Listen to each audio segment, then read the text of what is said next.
Remedy Entertainment, the studio behind Alan Wake 2, announced that the game has not even broke even yet after 5 months of being on the market. Before we get into this, I'd like to ask you please hit that subscribe button, hit that bell for notifications so you don't miss any of our future videos here at the Trent Report. Wrote this up over at thatparkplace.com. And this is what the company released in a financial statement earlier this week. Remedy reported that revenue decreased by 24.4% to 10.3 million euros in the fourth quarter of 2023. That is down from 13.6 million from the previous year. Not only did quarterly revenue decline by over 24%, but the company's yearly revenue declined as well. Remedy reported, quote, revenue decreased by 22.2% to 33.9 million. It was 43.6 million in 2022. This comes after the company released Alan Wake 2 at the end of October. According to Remedy, the game sold 1 million units by the end of December 2023 and has added another 300,000 units sold by the beginning of February 2024 for a total of 1.3 million by the beginning of February 2024. Those sales numbers are not enough for the game to break even. The company's CEO, Tara Vertala, said this: the sales of Alan Wake 2 started well despite a competitive launch window and an overall exceptional number of great game launches throughout the year. Alan Wake 2, as a digital-only release, had sold over 1 million units by the end of the fourth quarter of 2023, making it the fastest-selling Remedy game.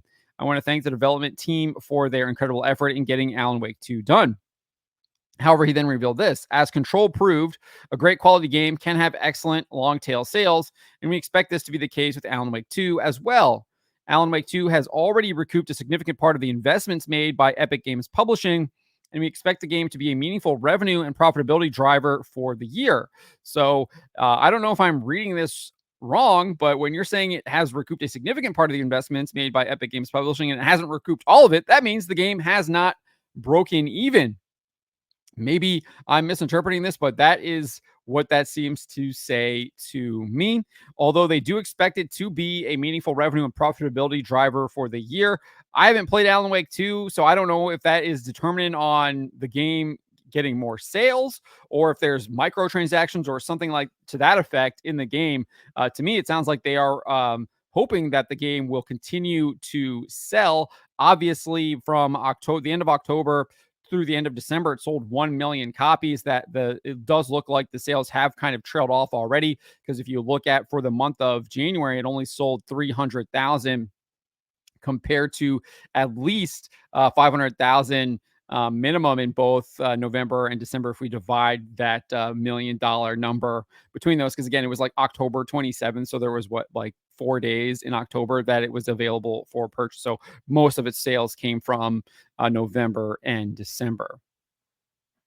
But let's continue here. Vertala also revealed the cost for the game seemingly ballooned at the end of the game's development, which impacted other projects in their development stages. He said this: Alan Wake 2 is the largest and most ambitious project undertaken by Remedy.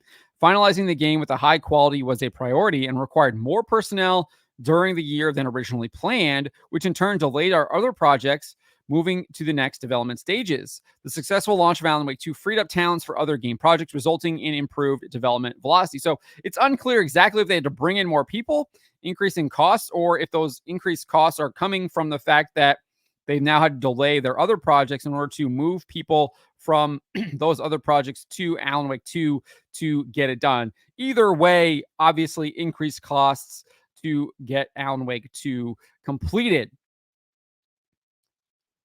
Despite the seemingly increased cost at the end of the game's development and the fact that the game has not broken even yet, Vertala shared the company plans to double down on what they are now viewing as a franchise. So they now view Alan Wake as a franchise. This is what he said.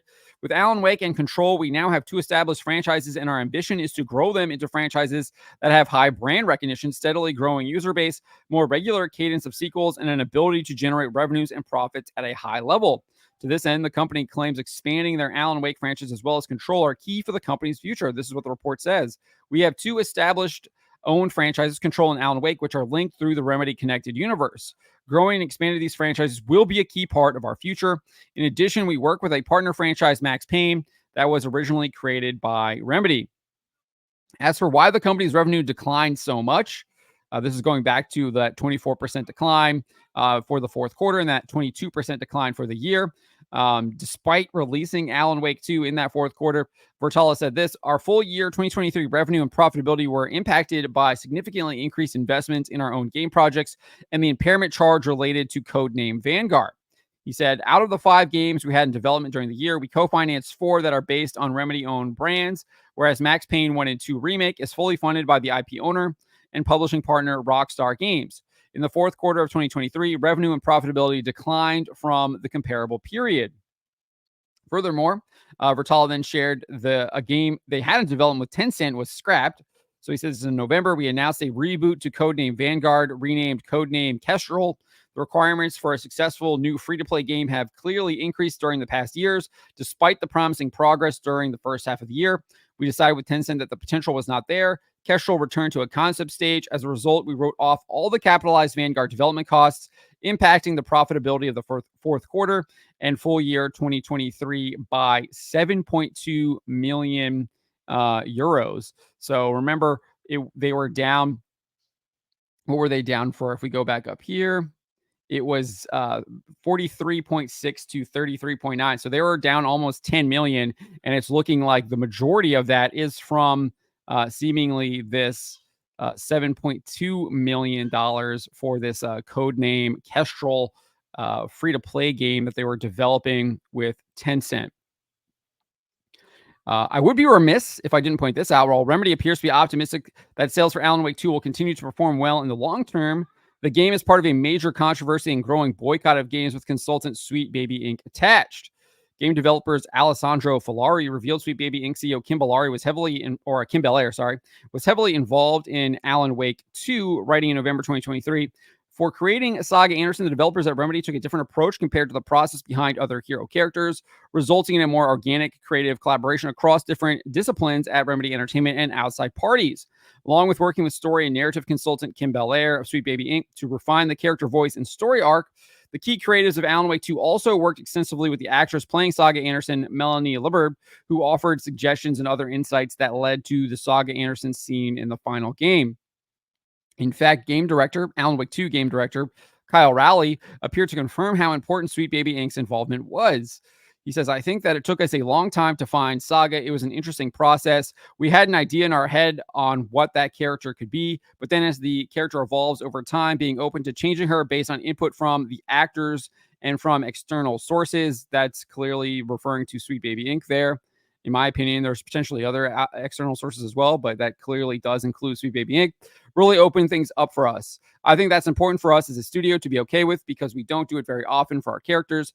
The idea of how to create a new hero character. So it is kind of a big moment for us. And it was definitely interesting for me going through that process. So obviously, if you're not familiar with what's going on with Sweet Baby Inc., there is an entire Steam curator list created by a Brazilian gamer going by the username Cabrutus that lists all of the games that Sweet Baby Inc. has worked on that are available on Steam. I think there are 17 games on the list right now, but it doesn't include games that are not available on Steam, such as Marvel's Spider-Man 2. And I believe Alan Wake 2 is on there as well. So those are games that aren't on the list, but they are obviously associated with Sweet Baby Inc.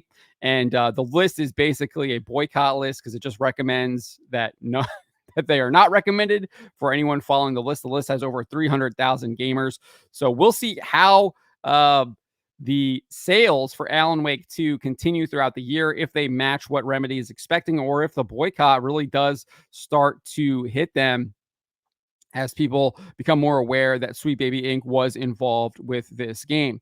But clearly, Remedy having a bad year, revenue down by almost 25% over the year, and then just in the fourth quarter alone, despite the release of Alan Wake 2 in that fourth quarter, and Remedy claiming it was their fastest selling title ever.